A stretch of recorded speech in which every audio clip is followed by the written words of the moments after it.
Good evening, universe. Tonight I'm going to be talking all about the School for Good and Evil movie and how I think it holds up as an adaptation of the School for Good and Evil book. I'm going to be speaking pretty generally about both the book and the movie for most of the review. Then I'm going to have some light spoilers for the book, but when we get there, I will announce it beforehand. So if you haven't read the book yet, but you have seen the movie, then you will be safe for this review.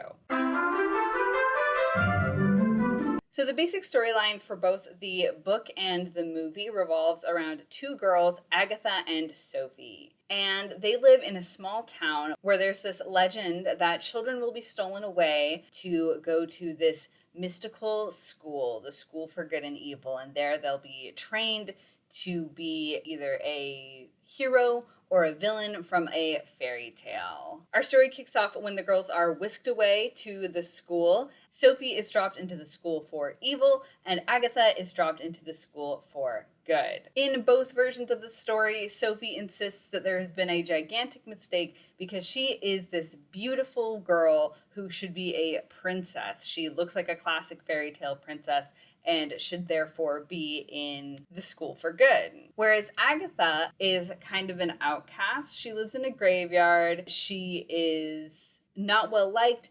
Everybody in the town thinks she's a witch. She's odd and an outcast, and so it only would make sense for Agatha to be put in the School for Evil, where witches go to train to be villains. I forgot to mention that these two are best friends, so there's a little bit of tension between the two schools saying like, hey, you guys can't be friends with each other because you're on opposite sides. So that's an issue that continues through both the movie and the book, and that's the general premise of the story. So what I loved about the book and the entirety of the book series is that they are very fun and fast-paced. They are really funny, and they riff on fairy tales in interesting and fun ways. I think the movie did those things fantastically. It really represented the fun, fast-paced nature of the books, and it was awesome to see these characters and these settings, these really magical, mystical settings brought to life. I thought all of that was wonderful. There were also some things that I thought the movie did even a little bit better than the book, like the friendship between Agatha and Sophie, I think was represented really fantastically in the movie, especially because there was less time. You just have way more time to develop things in a book, but I think the movie actually represented their friendship as really close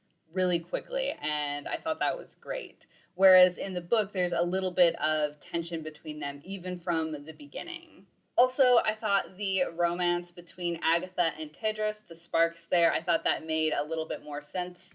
In the movie, I thought it was represented a little bit better, and I really enjoyed it. I thought it was funny and cute, and I really liked that. But there were also some changes in the movie that I wasn't really a fan of, and the biggest place where you can see that is kind of the characterization. I feel that with the characters, especially the main two, Sophie and Agatha, their characters were watered down a little bit. I feel like you didn't really get to the core of them the same way that you did in the books. And the place where I think this was most egregious was with Sophie. In the movie, we see a villain constantly tempting Sophie towards evil, whereas in the book, she is tempted towards evil by herself. She has to struggle with her own selfishness and vanity and really deal with those things rather than struggling with an external presence telling her that she should be evil and do evil things.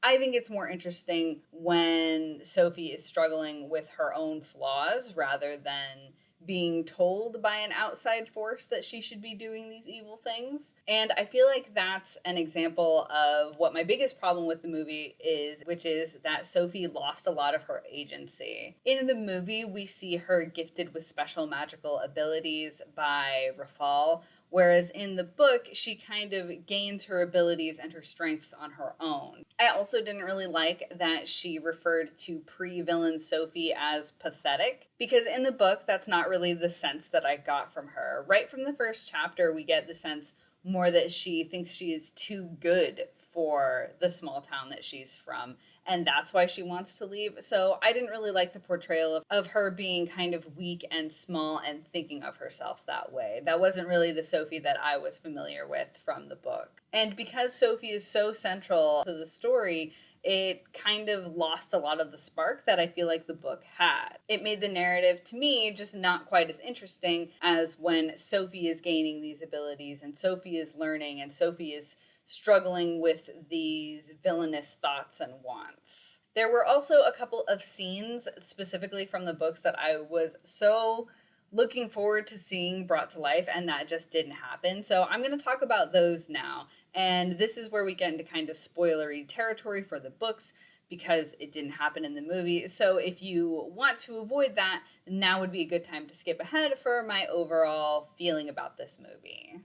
So there are only really two major scenes that I was upset that we didn't get in the movie. And the first was the transformation of Agatha. So in the books, Agatha is depicted as very ugly and very off-putting to everybody around her. In the movie, she is still kind of depicted that way, although I think the book hammers it home a little bit better. In the book, there's this really beautiful scene where she kind of realizes that a lot of her problem with beauty and the way that she is perceived is her confidence. The way that she perceives herself alters the way that others perceive her. And there's this moment when she sort of realizes that. And from then on, after she has this realization and starts to carry herself a little bit differently, she is perceived differently by other people. She's considered more beautiful. And I really would have liked to have that scene. I think there was maybe a deleted scene that included it. And I think it stinks that it was not included in the movie after all, because it was such an important Agatha moment for me. It really felt like this important change in her character wasn't something that should have been left behind. So I was pretty bummed that that wasn't included. On that same track, I think that they could have gone a little bit harder into making Agatha clearly very repulsive to the people around her. I think they did some of that, but in the book, she also carries dead birds around, and there's this one scene where she farts and clears out the space for herself from all the other princesses. I wish they would have included those things. The other scene that I was disappointed to not see in the movie was, well, we get an altered version of it in the movie. And this one centers around Sophie when Sophie's hair gets chopped off. In the movie, we have Lady Lesso as the villain who cuts off Sophie's hair, and this is kind of a turning point for Sophie. In the book, it's a guard. Sophie is sent to the Doom Room, and a guard chops off her hair because he realizes that this is a big point of weakness for her, and she kills him. And I was sad that we didn't see a murderous Sophie in this version, especially because it affects her throughout the other books, and it really shows how villainous she can be when she feels threatened. We had little bits and flecks of these moments, like when she is being threatened at the tower by the witches of Room 66, and she kind of lashes out when they go to mess with her hair. But I really wish that we could have had the scene where Sophie goes full villain for a moment and kills this guy. In the book, it really established her as somebody dangerous. Without that, she just felt a little bit weaker when she didn't have that moment. And that is the end of spoilers. So overall, I felt that the movie was a fine adaptation. There were some things that I wish that they had kept a little bit truer to the book with, because I think it would have made a more compelling narrative. But overall, I think it was all right. And there were a lot of things that I loved seeing brought to life. I really hope that it gets a sequel. I would love to see what they do with book 2, especially because there were some elements of the movie that borrowed from book 2. So I would be interested to see how they carry off the plot going forward. Also, I know that I am biased towards books. I don't like movies nearly as much as I like books. I am pretty much always going to have a better time reading the book than watching the movie. I recognize that you can't get every little bit and piece of a book into a movie, especially these books are long, so I totally get it. But I think there were a couple of little things they could have done with each of the characters to bring out a little bit more of the strong characterization that we got in the books.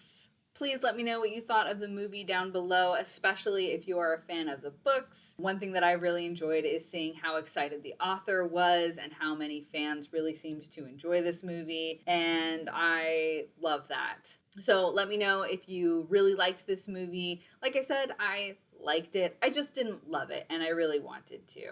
But that is pretty much all I have to say. So thanks for hanging out with me, and have a great night, universe.